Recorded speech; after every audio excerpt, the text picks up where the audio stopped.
তো হ্যালো আমার প্রিয় বন্ধুরা, তো তোমাদের সবাইকে শুভরাত্রির শুভেচ্ছা। তো দেখো আমি এইদিকে পেপারে কি নিয়ে এসছে তোমাদের দাদা ভাই ঢালছি। আমি ওখানে আছি ইলিশ মাছ, বুঝেছো, ইলিশ মাছ নিয়ে এসছে। তো এগুলো এখন ধুয়ে নেব। তো আমার পুরো ভিডিওটা দেখতে থাকো, স্কিপ করবে না। তো অনু ব্লগে তোমাদের সবাইকে স্বাগত। এটা তার পরের দিনের ভিডিও, সকালবেলা। তো এই যে গামলিয়ার একটা হাতে ছুরি নিয়ে বেরিয়ে পড়েছি কচু শাক খুঁজতে, কিন্তু কচু শাকের আর কোনো হদ্দিশই পাচ্ছি না। হদ্দিশ পেয়েছি, বাগানে আছে, কিন্তু ওগুলো তুললে তো হবে না, ওগুলো বড় হবে, ফুল দেবে, ওই জন্য। আর এগুলো এমনি হয়েছে, এগুলো এমনি হয়েছে, বুঝেছো। এগুলো আর বছরও হয়েছিল এখানে, এবার তো প্রচুর হয়েছে দেখছি। এখানে ফুলও দিয়েছে, মানে ফুল দিয়েছে। আর ওখানে দেখতে পাচ্ছ উচ্ছে গাছ হয়েছে, আর ওই যে একটা সবেদা গাছ হয়েছে।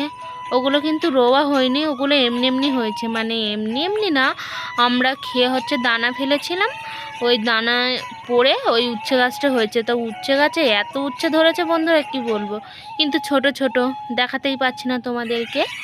তো কচু পাতার মুন্ডুগুলো সব কেটে নিলাম, কীরকম দেখাচ্ছে দেখো, ওগুলো উঁচু হয়ে রয়েছে ডাটাগুলো।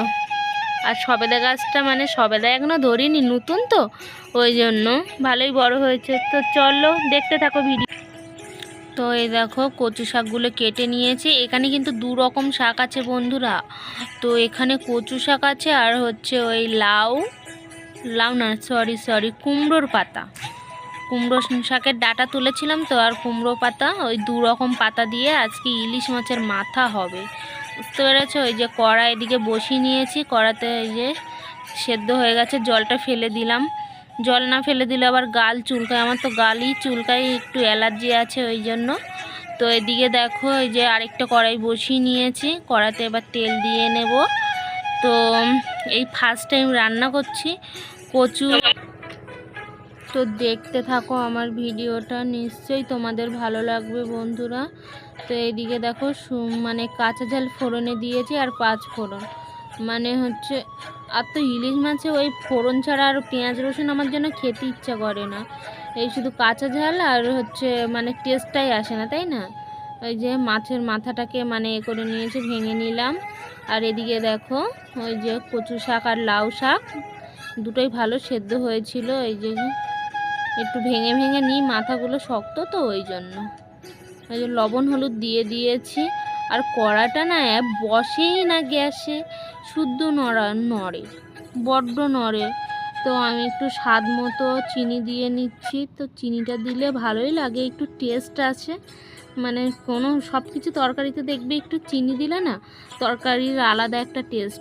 তো দেখো এদিকে আমার ফাইনালি এই যে কচু শাক আর লাউ শাকের ইলিশ মাছের মাথা দিয়ে তরকারি হয়ে গেছে, পুরো কমপ্লিট। দেখেই তো বাবা খেতে ইচ্ছা করছে, জাস্ট যা হয়েছে।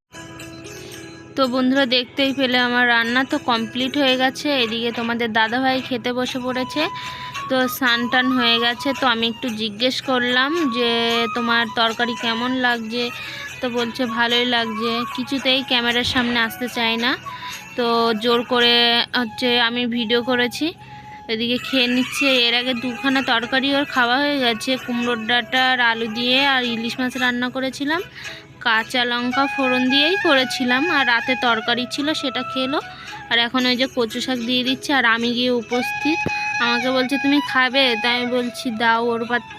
ওর পাতে মানে কগালা খেয়ে নিলাম, দুগালা খেলাম।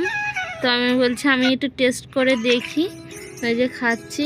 আবার বলছি কি যে হচ্ছে এই ভিডিওটা কি তুমি ছাড়বে, তাই বলছি হ্যাঁ ছাড়বো ভিডিওটা। তো কি হয়েছে বন্ধুরা দেখুন, তো কেউ কি খাইয়ে দেয় না নাকি, বরের হাতে তো সবাই খায়, তাই তো ওই জন্য হাসাহাসি করছি।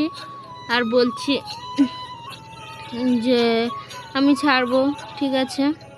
তো আমার এই ভিডিওটা যদি তোমাদের ভালো লাগে প্লিজ লাইক কমেন্ট শেয়ার করবে আমার প্রিয় বন্ধুরা। তো হচ্ছে আমার পাশে থেকেও একটু সাপোর্ট করো আমাকে।